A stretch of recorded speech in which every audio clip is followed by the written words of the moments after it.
Okay, let's dive right into this. Welcome to the Explainer. Today, we're taking a look at something absolutely massive, incredibly essential to your daily life, and yet almost entirely invisible. I mean, at any given moment, there are over 50,000 of these towering stacks of steel just navigating through brutal storms, pirate-infested waters, and literally some of the harshest environments on Earth. They definitely don't get the glamour of airplanes or, the romance of passenger liners, but these quiet giants of globalization, cargo ships, they're the hidden machinery running modern civilization.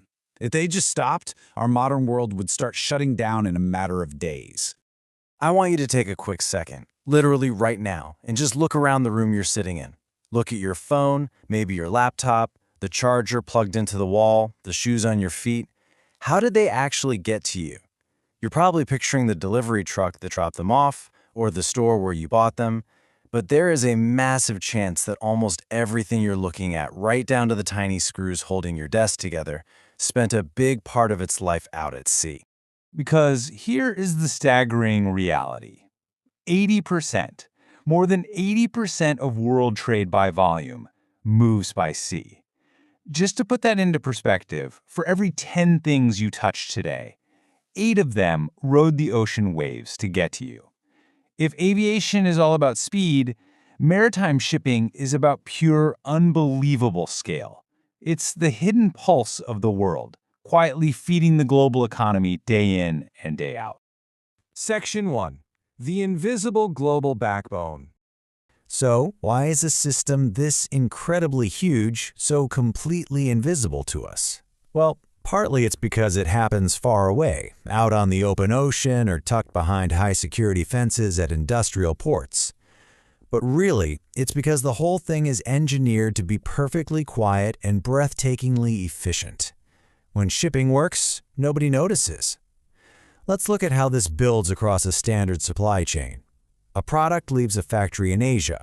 It gets trucked to a port, loaded onto a massive ship, sails across the entire Pacific Ocean, gets plucked off by a giant crane at a new port, transfers to a train, then to a warehouse, and boom, finally to your home. It feels completely natural to us now, right? But it's not natural at all. It is one of the most incredibly complex systems human beings have ever designed. Part 2, the Metal Box Revolution. But, trade definitely wasn't always this smooth. There's a night and day difference between the past and the present. To really grasp how we got to this kind of global scale, we have to look back at the absolute chaos of early global trade. Before the container age, we used a system called break bulk shipping. Everything was moved individually. Sacks of coffee, wooden crates of machinery, barrels of oil. You had thousands of dock workers using nets and hooks to manually load cargo piece by piece. It was dangerously slow, it was incredibly expensive, and ships actually spent more time just sitting in port than they did sailing. But then came containerization. The idea was absurdly simple. Just put everything into a standard metal box and never unpack that box until it reaches its final destination. No more piece-by-piece loading, just grab the box and go. And this simple idea led to the creation of the TEU, or 20-foot equivalent unit. It became the ultimate standard measurement, basically the fundamental metric of global trade. Once that simple box was standardized, literally everything else, the cranes, the trucks, the rail cars, and the massive ships themselves, was built to match it. It's basically the ultimate shipping Lego brick. And standardizing this metal box literally changed global geography, because shipping suddenly became so incredibly cheap and hyper-efficient, factories could just pack up and move thousands of miles away from their consumers. That right there birthed the modern, just-in-time globalized economy we completely rely on today. Section 3. Anatomy of a Megaship. Okay, so we've seen the massive global network. Let's actually step inside the machines doing the heavy lifting. Because these aren't just boats, they are self-contained floating industrial cities. And there isn't just one type of ship. It's a massive, highly diverse ecosystem. You've got your famous container ships carrying standard boxes of manufactured goods. But you've also got bulk carriers, pouring literal mountains of coal and iron ore straight into their holds. Tankers moving vast oceans of crude oil and chemicals. And then you have ro-ro ships, which stands for roll-on, roll-off. These are basically massive, floating, multi-story parking garages where ramps just drop down and thousands of cars and trucks drive directly onto the vessel. Each of these ship types operates with entirely different economics, different safety rules, and different routes. If we actually peel back the layers of a modern container ship, you really start to see that floating industrial city. Starting way down at the bottom, you have the massive cargo holds. And these are divided into bays with heavy steel cell guides to perfectly slot the containers in place. Deep below that is the mechanical heart, the engine room. It's a hot, incredibly loud, highly technical world. Towards the back or stern is the accommodation block. That's where the crew actually lives. And towering way above it all is the bridge, the central command center loaded with all the advanced navigation and communication systems. And holding all of this together are some incredibly complex internal systems. You've got heavy deck lashings securing massive towers of containers so they don't just topple over in a storm. Electrical reefer connections, keeping sensitive stuff like fruit and pharmaceuticals perfectly refrigerated. Ballast systems pumping millions of gallons of ocean water in and out of tanks just to keep the ship upright and stable. And of course, critical safety and firefighting gear, because I can tell you, a fire at sea surrounded by unknown cargo is literally a captain's worst nightmare.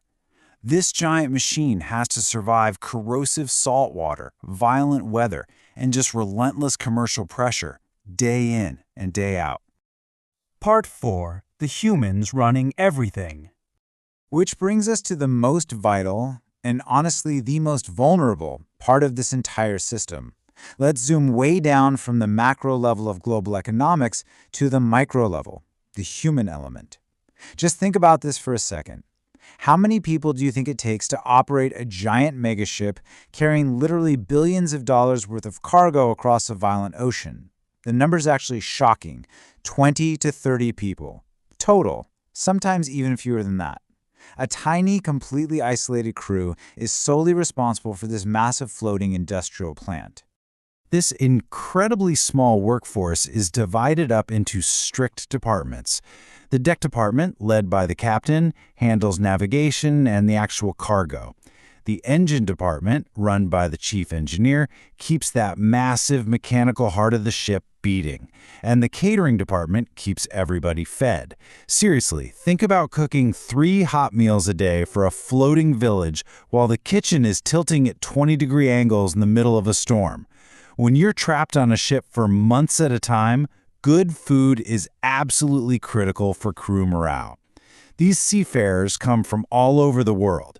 They work grueling, months-long rotations, battling intense isolation, constant time zone changes, and sheer, unrelenting fatigue. Their daily lives are governed by a really rigid, relentless biological clock, simply because the ocean never stops.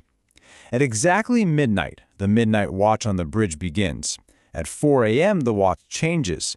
By morning, the engineers are down there inspecting deafening machinery, while the deck crew is up top chipping rust and painting exposed steel. And when they finally arrive in port, it isn't a break, not even close. It is an intense, high-stakes sprint of customs paperwork, cargo loading, and insanely tight deadlines.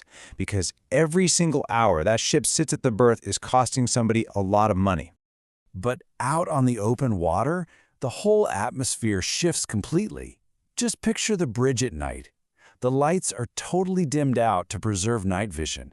The only things you can see are the soft glow of radar screens and maybe the moonlight hitting the sea foam. It is eerily silent. Out here, navigating the busiest trade routes on Earth comes down to a few officers fighting a constant, quiet battle against monotony and fatigue in the dark. They have the immense responsibility of steering a behemoth that has enormous momentum, a massive ship that literally cannot stop or turn quickly. As the source material so beautifully puts it, The bridge is where the ship meets the world, quietly, continuously, one watch at a time. It's such a profound thought. I mean, the technology they have today is incredible. GPS, radar, advanced electronic charts. But at the end of the day, it still comes down to a human being staring out into the darkness. A single error in judgment, a split second of complacency, or just poor communication can lead to a catastrophic collision or grounding.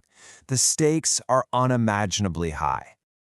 We started this whole thing by looking at the objects around your room and tracing them all the way back to the sea. These ships and the exhausted, hard-working crews living aboard them are the fragile, invisible pulse keeping our civilization alive. They operate completely out of sight, and they function flawlessly the vast majority of the time. But it does leave us with one final, pretty provocative question to think about. Considering just how heavily your daily survival depends on this quiet, hidden machinery, what happens to your world when this invisible rhythm breaks?